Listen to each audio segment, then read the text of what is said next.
Ka përfunduar protesta në ditën e 4 të saj që u zhvillua tek bulevardi dëshmorët e kombit kundër projektit në Zvernez dhe cilën patët mundësi ta ndiqni të plotë edhe në ekranin kombëtar të lajmit Klan News me Enkel Xhangolin. Lidhem tani drejt për së drejti. Enkel, cila ishte forma përmbyllëse e kësaj proteste dhe çfarë deklaruan për nesër? Sërish një protestë në orën 18?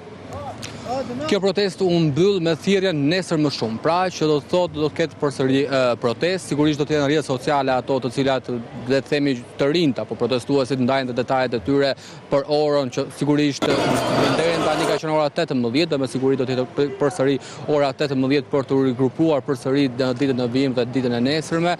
Thirrja e fundit siç e thash ka qenë nesër më shumë dhe tashmë qytetarët siç mund ta shikojmë edhe live janë larguar pas rreth 3 orë proteste, ndërkohë që siç edhe ne kemi raportuar vazhdimisht gjatë këtyre orëve kanë qenë proteste e cila paqësore në thelb me thirrje kundër qeverisë Rama, me thirrje dorëheqje për kryeministin Rama, por sigurisht edhe thirrja që bashkonte le të themi Rama me Berishën, Rama në Burg, Berisha në Burg. Por gjithashtu le të themi thirrja revolucion ka qenë një tjetër nga thirrjet e protestuesve.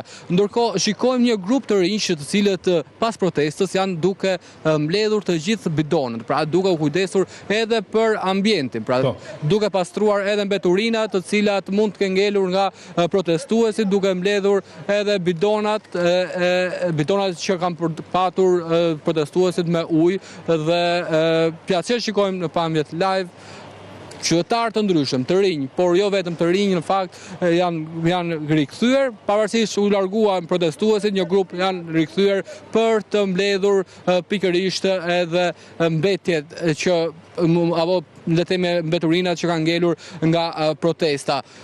Qytetarët jo vetëm te bulevardi, por në të gjithë perimetrin ku ka patur protestues, qytetarët po kujdesen vetë që ta pastrojnë ambientin. Pra një tjetër shenjë qytetarie nga kjo protestë, një tjetër shenjë paqe le të themi, por ashtu sigurisht kjo protestë paqësore ashtu edhe u mbyll. Pavarësisht se në fillim ne kemi transmetuar pati momente tensioni mes kordonit të policisë dhe